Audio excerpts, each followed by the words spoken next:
everybody, I'm back with another weekly chat for you today. I hope you all have been doing extremely well, and I'm going to tell you I've had a pretty busy week this past week, so I'm hoping this upcoming week will not be as busy, but it probably will be.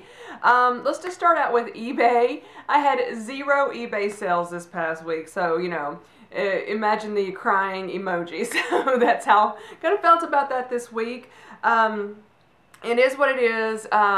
I will tell you, 2017, from the end of December, January, and February were my best eBay months. December 2016, January, and February 2017. So it's definitely not that at all. I did have a really good week the week before last, but it is what it is. I can't make anybody buy stuff, so it'd be nice if I could. Not really. No, that wouldn't be nice at all. But I'm hoping I'll have a better week this week. I did go to Goodwill this morning. It was 50% off day, and I think I got 7 items of clothing. And I'm going to go ahead and wash that stuff, but I'm going to do film the eBay video. Excuse me, I do that all the time. The Goodwill video, I'm going to film that haul first and then get that stuff washed, because I don't know, I think the store just smells. That's all I got to say about that. And some of this stuff, it looks like, I thought it looked in great condition. I inspected it the best that I could, but I will do a better inspection after it gets washed. But I will tell you this. I decided that after the visit to the store today, that until I start selling this Goodwill stuff, I'm not going to do another Goodwill haul. So I'm hoping this stuff will sell in February. Now, I could sell potentially 1 or 2 items depending on what it is. If I sold a book, it may take 3 or 4 books to recover. But 1 item could potentially recover all of the money that I spent there. So I realize that some things take time, and now I do have an eBay store, and I can keep stuff stocked up to 250 items and just pay that one flat fee a month, plus obviously the commissions that eBay takes off of it. But anyway, I will be filming that haul next. As you can see, I've got contacts back in today. I keep forgetting to wear them, and I'm like, girl, you've got to wear those contacts. And I'm still trying to decide. It's been well over a month since I wore them, and so I'm still trying to decide which prescription strength that I want to get, but I'm leaning towards the one I've got in. I'm planning on wearing them again on Monday, which, I won't be filming anything on Monday, and wearing the stronger prescription strength, and then get those ordered because I want them before my trip. But this pair feels pretty good. I will tell you, my eyes have been drier. It's this cold weather, it's the heat. And then I'm feeling like stuff is going to start blooming anytime, especially late February. Stuff might start blooming, and definitely in March. And my eyes are going to get really itchy then. So, what else? I brought this watch out to show you, and you might be thinking, why are you bringing a watch out?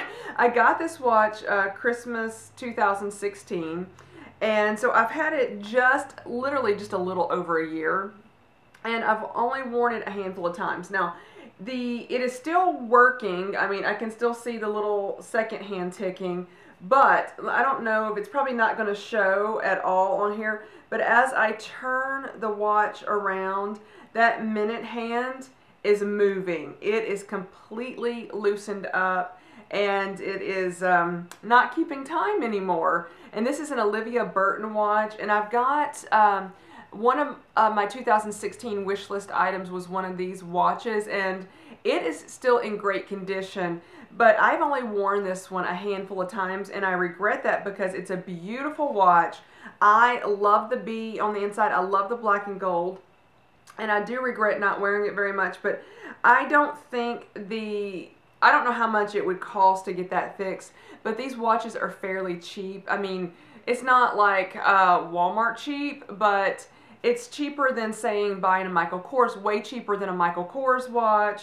And I was going to say better quality until this happened. So I don't know how I feel about them. I still love the designs on them. They're very comfortable watches to wear, and they're just beautiful. So I'm not going to condemn the whole brand based on this one incident, but just be careful, I guess. I don't think I have the, I think it came from Nordstrom, I'm pretty sure it did. I don't think I have the sticker, you have to have one of those stickers to take it back, because I definitely would do that, because that is ridiculous. That should not have happened. And they would probably actually still take it back. Nordstrom is so great about that, even without that sticker. So I'm going to go ahead and look for it, because that is just ridiculous that happened. I know I kept the watch boxes that they're in, and that those should have the stickers in them. And so we'll see if I can return that back. In case some of you might be interested to know, after I did my last Goodwill haul that went up on Friday, some of you mentioned reading, and others have mentioned reading to me as well. And so I thought I might tell you what I'm currently reading. And this may seem ridiculous, but I had 3 books going at the same time, but one of them was an Audible, and I did cancel my Audible subscription because for 2 reasons.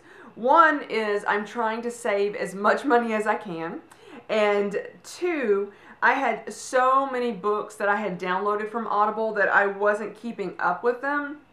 I will definitely renew the subscription to Audible later, but probably, you know, definitely later this year, because I've got so many books on here that I haven't finished, and some that I haven't even started. But I was listening to a book by Steve Berry. I really love his Cotton Malone series, and it is referred to, this particular book is The Emperor's Tomb. And so that one was what I was listening to on the Audible app. Then I got books on CD that I can listen to in my car as I'm driving around. So normally what I will do, I don't listen to a lot of music. I love music, but I just don't listen to it, a lot of it. And I either listen to my Bible app that I got on my phone, I'll just let it read to me as I'm driving, or I want to listen to like a book on CD. And so I've been seeing this particular book, Leonardo da Vinci by Walter Isaacson, and I'm like on the 3rd or 4th, no, I'm on the 4th CD right now. There's like, I don't know how long overall this book is. I don't know if it'll tell me how many hours, but I am thoroughly enjoying this book right here. And it definitely opened my eyes into Leonardo da Vinci's life. And I will tell you, just as a little piece of information about me, if you're curious, I absolutely love history. And I love hearing about it. I don't read too much like historical type stuff, but I want to do more of that, and I'm going to show you a couple books that will do that. But I absolutely love history. And so I have, I'm trying to think what I've seen by Leonardo da Vinci. I have not been to Paris and seen the Louvre and seen the Mona Lisa. I've seen photos and stuff. I mean, like reprints of it, but nothing is coming to mind that I've actually seen by Leonardo right now outside of the internet and TV. But it was a very interesting man, and I think he considered himself a painter last. He was an inventor, so many things. Just a very interesting book. But what I was leading into, what's kind of interesting about me is I love like hearing about different artists and their lives, especially during the Renaissance time. I like I'm going to try to find something on Michelangelo next and listen to that. But I don't enjoy the actual paintings as much, like looking at the paintings, but I love hearing about them and about the artist. I love the historical stuff, but not so much. I don't so much enjoy the paintings, but I want to. I really do want to, but I just don't. So I'm hoping that hearing more about their background would make it more interesting for me, because that is definitely what I do love. So I definitely recommend that so far. And I'm about fourth of the way through with it. So the book that I'm actually reading, and I'm about halfway through this book. I was hoping to be finished with it today, and it didn't happen because I've got another one at the library that I gotta go pick up today. This is called Accidental Evils, and it's Steve I'm gonna mispronounce that name, so I'm not even gonna try, but it's Dimodica, Demodica, Demodica, I don't know. Anyway, I don't even know how I found this book. I've never heard of him before, and you can see there is a country on here. Now, I know what this country is now from reading this book, or is that, okay, my geography is so bad. This is either Chile or South America. You can go ahead and laugh with me. This is my ignorance showing.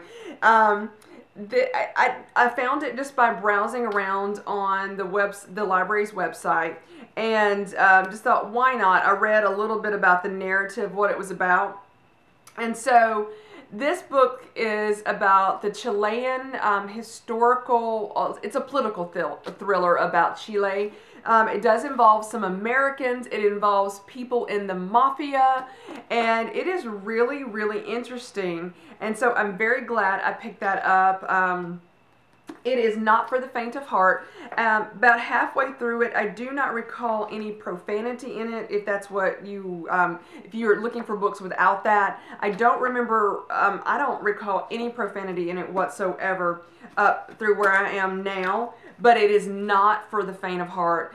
So I Googled this historical time in Chile, its history, and oh my word, I didn't even know this stuff had happened. There was something called the Dirty War, and it was bad. People were being tortured. So it's a fiction book based around historical events that actually happened. And then, and that was like in the 1970s, and I think it went up through, I can't remember the time period, but this book is set in, it goes back a little bit into the 1970s, but it's set around 2006 I think is when the time period that book was written. And so the fictional part is about this, it's multiple people involved, but it's about this one family who, the mom in the family is from Chile, and she was a victim of this regime that tortured people, and she was able to come to the United States. And then it's kind of about her daughter and her son, and something bad happens to her daughter. And then there's another part where these three men are talking, and one of the men is an elderly man that's not in great health, and he is telling them about the historical side of this dirty war. And then there's this other group of people in Chile that kind of gets involved with this lady's daughter. And then there's another group of people that involves the mafia. And I cannot remember this version of the mafia, but I did Google them, and it is a real branch of, there's different mafias. Let's just use that word because that is synonymous with all things in that realm. They do have different names in Italy, and up until this book, I had only heard of the Cosa Nostra and the Camorra, and so this is a different branch from the region of Calabria in Italy. These are not good people, but anyway, that's all I'm going to say about that. But very interesting book. I'm glad I got it, and I am doing a lot of talking about a lot of stuff that I don't know whether you guys are interested in or not. Before I proceed with the next thing, and then I'll show you the puppies and we'll wrap it up, I will tell you, because I've been doing some really long chat videos and my internet is rubbish, I've been having trouble the past 2 Saturdays to Sundays getting these videos to go up. I like to schedule them at 7 a.m. Central Time, and because they've been so long, that it's going past that time, so I'm going to try to keep this one not as long as the past two, and hopefully I can get it up on time. I've got two more things to show you, but before I show you these two items, you may just got a peek when I picked them up. I'm going to tell you about Friday. This has just made my year so far. Parts of it did, parts of it didn't. So I mentioned a few weeks ago that I was going to go to the Antique and Garden Show, or it's Antiques and Garden Show, and hear Charles Spencer speak. This is Earl Spencer. And for those of you that are not familiar with him, it's Princess Diana's brother, and then he is the uncle to Prince William and Prince Harry. So when I saw that he was going to be the keynote lecturer, I was like, oh my goodness, I have got to go listen to him. So I jumped online, and I saw the ticket was $75, and I was like, eek! I really didn't want to pay $75, especially during this time when I'm trying to save as much money as possible. And but I told myself, I am looking to have more experiences this year and more adventures. Yes, my life and everybody's life just gets in a routine where you kind of do the same thing day in, day out. Some of you go to school, and that's just what you're going to do for this period in your life. Some of you go to work. You go in every day, you leave at the same time, you come home at the same time, and you kind of do the same thing every day. That is absolutely normal, and there's nothing wrong with that at all. And that's kind of like my life, your life. Whatever is normal and routine for you, that's for me. So this year though, even though that part of routine will stay the same for me, I didn't want to miss out on opportunities and experiences and adventures, and I was going to say yes to more stuff than say, no, I don't want to do that because, I'm going to spend $75, or I don't want to do that because I just can't be bothered.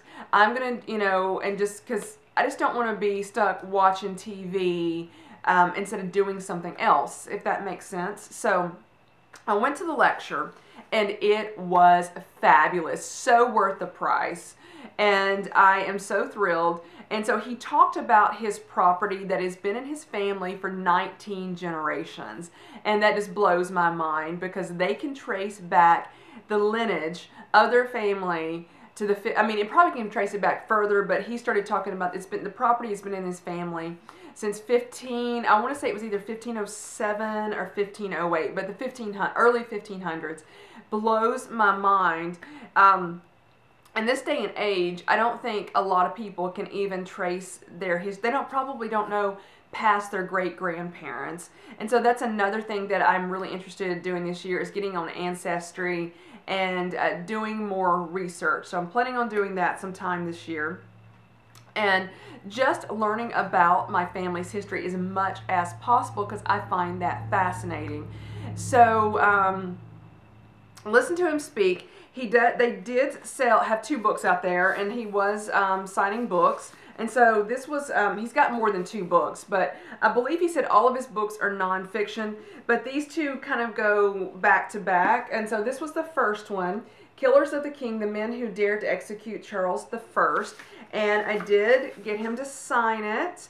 They didn't have time to say, to Karrie from Charles, they couldn't put anybody else's name on that. So that's fine, because there was hundreds of people there. And then this one is his latest book, and it hasn't even been released in the United States yet. It is, they said, doing well in the UK, and they're bringing it to the United States in May. But they were able to bring copies of this book for this event. And then there is his signature right there. It was fabulous. So when I alluded to that I did not have the best of time as well yesterday, or whatever I said earlier, when I purchased the ticket on the website, it says, don't forget to go ahead and get your ticket for the Antique and Garden portion of it. I thought that implied that I was going to have to buy both tickets to go hear him speak. That was the implication to me, and that was a ticket for $20, I think, or $25, and so I ended up paying a total of $97 with fees. I was planning on this video being shorter, and I'm already at around the 20-minute mark. Anyway, when I got there, I went to the lecture first. They said, okay, I got there, and I showed the lady that was saying, do you need any help? And so I said, I got 2 tickets, and she's for the Antique and Garden, and the lecture said, oh, go this way for the lecture. So I did. Went to the lecture, got the book signed. I was thrilled about that. And then I realized that I did not have to purchase that extra ticket for the Antique and Garden Show. And I was very frustrated about that. And so, but because I paid for the ticket, I went ahead and went. And I've got to tell you, it was pretty neat, but I am not into antiques. I love the history about them, but just to go look at antiques that I don't know anything about does nothing for me. I just don't enjoy them. So, I like more modern stuff as far as like, unless I know the history about that. So, anyway, I really did not enjoy the Antique and Garden portion of it.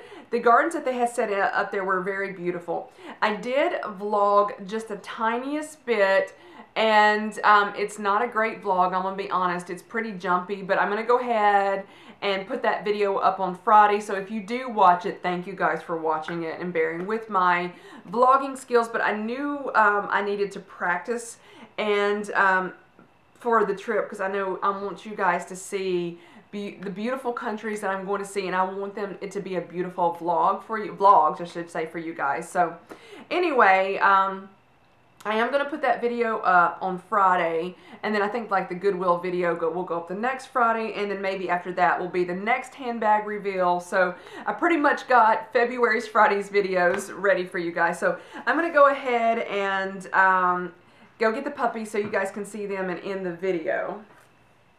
Here they are. Coco had buried herself under a pile of blankets. She loves to have like 4 or 5 blankets on top of her. I don't know how she breathes.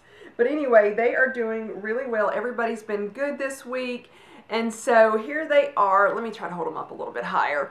I don't want to belabor the point and drag this video up and then it'd take me 24 hours to get it uploaded. But anyway, I hope you guys all have a great week this week. Let me know how you guys are doing. I would love to hear from you, and I will talk to you guys later. Bye-bye, everybody.